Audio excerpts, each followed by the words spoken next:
Hello, everyone.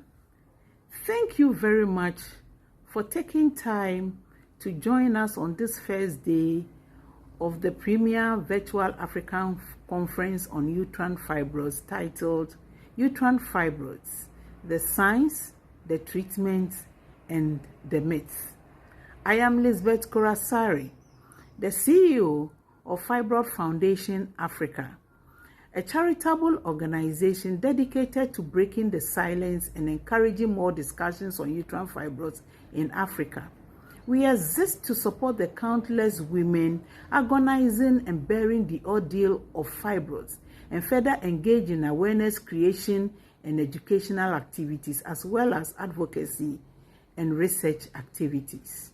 Today, we are profoundly delighted to bring clinicians, researchers, policymakers, advocates, and survivors together on one platform to share their perspective on the uterine fibroid situation across Africa. It will also be a discourse aimed at collaborating and advancing efforts to address the concerns of women with the condition. We will also share ideas on recent research and developments to understand the basic science of the tumor, what they are and what they are not, and the current emerging treatment aimed at improving the total well-being of women living with fibroids. I believe the opportune time for this discussion is now. Though COVID-19 has held the world's attention, shifting focus from all health issues, women continue to endure the symptoms of fibroid, and this situation cannot be overlooked, with literature clearly showing that fibroids are common among women of African descent, with statistics pointing to over 70% of women with the tumor. It is obvious that the African continent is an endemic region. Yet, the paucity of data on fibroid in Africa makes it difficult to support this assertion. It is therefore not surprising that fibroid is not listed as a public health issue on this continent, even though the medical community is very much aware of the gravity of the situation. For example, in one local Catholic hospital in Ghana, about 50 to 60% of OPD cases are fibroid related. That facility alone handles about 16 to 18 mammectomies and hysterectomies each week. Multiply this number by the 52 weeks in a year, and I tell you, the total is staggering. This is just one health facility located in a rural community. We are all aware that fibroid bring untold hardships to its victims, financially, emotionally, destabilizing work life, social life, mental health, to the extent that it robs its victims of their joy and fills them with a sense of hopelessness, especially when they are confronted with fertility issues during marriage.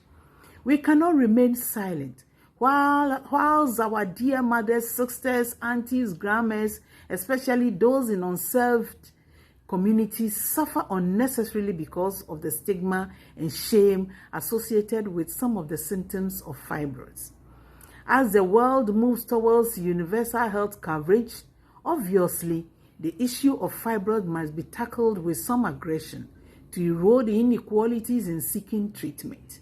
If we all appreciate the importance of the uterus and, for that matter, the womb as a vital organ in human existence, then the issue of fibroids should be at the forefront of every health discussion.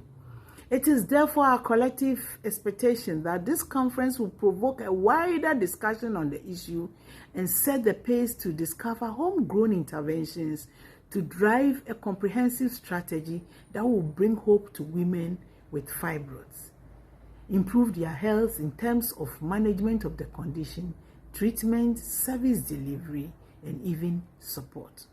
On behalf of the Board of Directors of Fibroid Foundation Africa, I wish to acknowledge and thank our sponsors, Stigovet, partnering institutions such as the University of Chicago, and our speakers for all their efforts in making this conference possible.